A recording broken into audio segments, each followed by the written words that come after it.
साथियों, सभी को मेरा नमस्कार। मैं डॉक्टर निधि शुक्ला, अब्दुल आजाद विज्ञान विपरीत क्लब शहडोल से आप सभी का हार्दिक स्वागत अभिनंदन करती हूँ। आज के इस कार्यक्रम creativity and innovation in our life.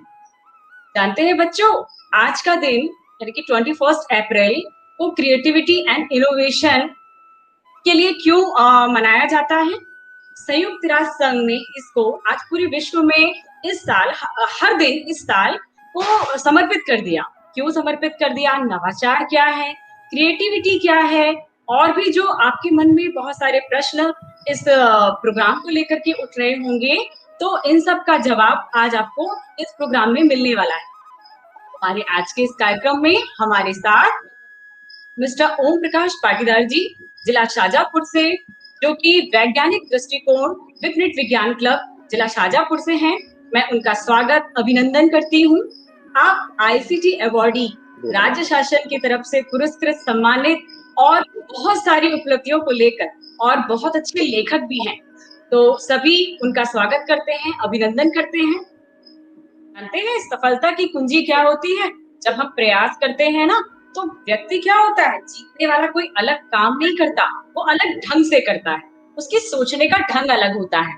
ऐसे ही बहुत सारे जिज्ञासु प्रश्न हर छोटे छोटे बच्चों के मन में उत्पन्न होते रहते हैं। हम बड़ों के मन में भी उत्पन्न होते हैं, पर बच्चों के मन में ज्यादा उत्पन्न होते हैं, क्योंकि बच्चे बहुत जिज्ञासु होते हैं। वो हर छोटी छोटी सी उटपटांग चीजों को पूछते हैं, और ज्यादातर बच्चे अपने माँ बाप से प्रश्न करते हैं, अभिभावकों से करते हैं, टीचर से करते हैं, आस पड़ोस से करते हैं, अपने दीदी या अपने बड़े भैया लोगों से करते हैं। और हम सब क्या करते हैं? एक बहुत बड़ी गलती करते हैं। अगर हमें उन प्रश्नों का जवाब नहीं आता, तो हम उन्हें डांट कर चुप करा देते हैं। करते हैं ना ऐसा?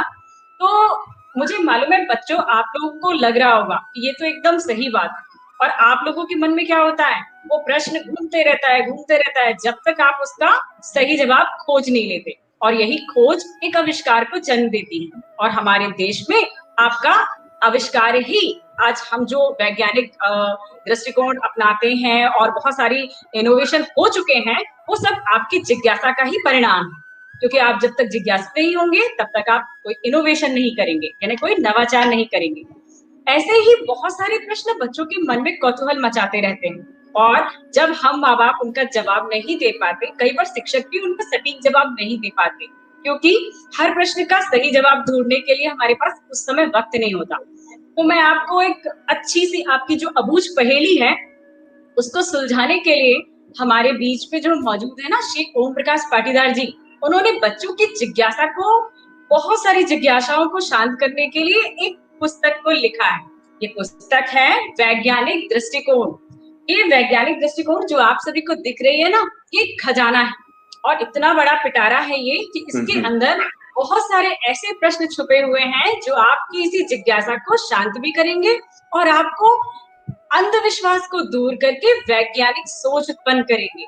तो मैं ओम प्रकाश पाटीदार जी से आग्रह करती हूँ, पहले तो मैं आपको ये बताना चाहती हूँ कि आपके मन में जो भी उठ रहा हो, ऐसा कोई भी क्वेश्चन, तो प्लीज आप चैट बॉक्स में डाल सकते हैं, क्योंकि आज आपको आपका पिटारा सामने बैठा हुआ है। इस पुस्तक में लिखी हुई बातों के अलावा भी वो आपको पूर्ण जानकारी देंगे। इस पुस्तक में क्या है, मैं थोड़ा सा आपको स्वरूप बताती हूँ। इस पुस्तक में वो सब है जो हम कभी कल्पना में सोचते तो रहते, हमें खांसी क्यों आती है, हमें छींक क्यों आती है, हमारी चप्पल उल्टी है, तो कहीं लड़ाई तो नहीं हो जाएगी ना, हम कौन सी दिशा में सो रहे हैं, हम कौन सी दिशा से चल रहे हैं, कहीं जाना है या नहीं, या अपने मन में उठ रहे इस प्रकार के कौतूहल जो हमें हमारे घर वाले नहीं बता पाते, उन सब का जवाब इसमें छुपा हुआ है।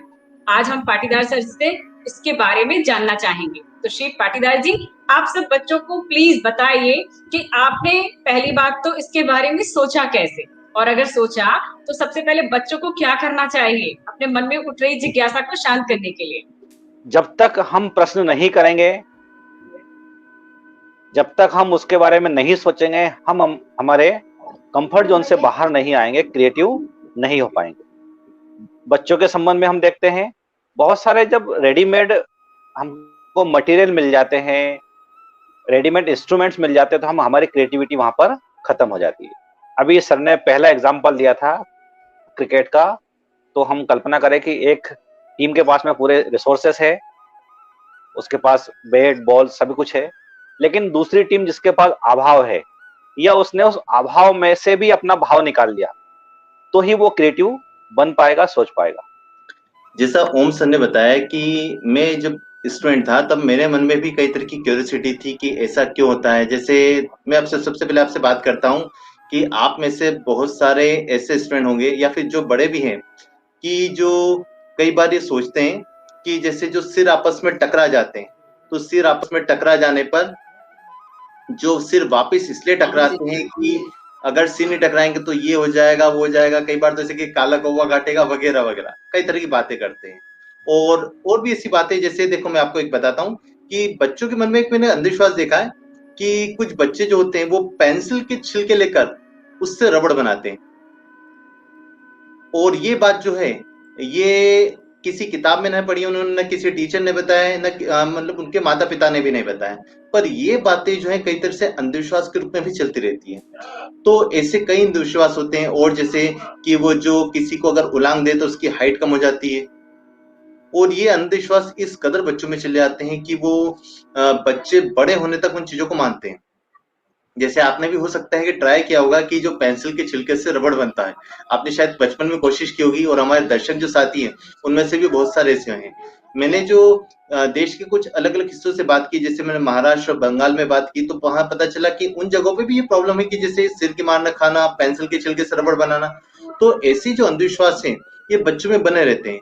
तो जो सर ओम सर के द्वारा जो किताब लिखी गई है उसमें जो प्रश्नों के सटीक प्रश्नों के जवाब दिए गए हैं, जो सटीक उत्तर दिए गए हैं, और प्रॉब्लम का जो मतलब किस स्तर से अपनी सोच को वैज्ञानिक सोच में बदला जा सकता है, इन प्रश्नों के बहुत ही सटीक उत्तर दिए गए हैं। जैसा मैंने कहा था कि बच्चों के पास में अच्छे अवसर है अभी। पिछले लॉकडाउन में बच्चों ने बहुत सारी नई चीजों के बारे में सोचकर उसको विभिन्न प्लेटफॉर्म पे प्रस्तुत किया था। इस साल भी पुनः हमारे पास वही महामारी है, स्कूल हमारे बंद है, तो बच्चे अपने घर से इसकी शुरुआत करें। और शैलेंद्र कसेरा सर ने पहले भी बताया था, मैडम आपने भी जिक्र किया था कि जो नेशनल इनोवेशन फाउंडेशन है उसकी जो अलग अलग गतिविधियां चल रही है, चाहे इंस्पायर अवार्ड योजना हो, चाहे नेशनल चिल्ड्रन साइंस कांग्रेस हो, ये सब गतिविधियों के माध्यम से यदि अपने क्रिएटिविटी को सामने लाएंगे तो निश्चित रूप से उनके द्वारा प्रस्तुत की गई क्रिएटिविटी की सराहना राष्ट्रीय स्तर पर होगी, हर स्तर पर होगी। मेरा इस पुस्तक को प्रस्तुत करने का उद्देश्य भी यही था कि पहले यदि हमारे मन में जो प्रश्न है उनके उत्तर हमें मिल जाएंगे तो हम उन उत्तरों को खोजने के लिए जितनी कोशिश करेंगे उतना ही प्रयास हम उससे आगे बढ़कर करेंगे तो हम कुछ नया कर पाएंगे। निश्चित रूप से मैं उम्मीद करूंगा कि इस पुस्तक में आपको सेटिस्फेक्शन मिलेगा, आपके प्रश्नों के जवाब मिलेंगे और इससे भी बढ़कर आपकी जो क्रिएटिविटी है उसको आगे लेकर आएंगे। धन्यवाद, आपने मुझे अवसर दिया अपनी बात कहने का। तो बच्चों, आप आज का ये प्रोग्राम यहाँ पर समाप्त करते हैं। धन्यवाद सभी को इस प्रोग्राम में जुड़ने के लिए। और एक बार फिर से पुनः मैं आपको आपका शुभकामनाएं देती हूँ आज के क्रिएटिविटी एंड इनोवेशन डे के लिए। ढेर सारी हार्दिक शुभकामनाएं। नमस्कार।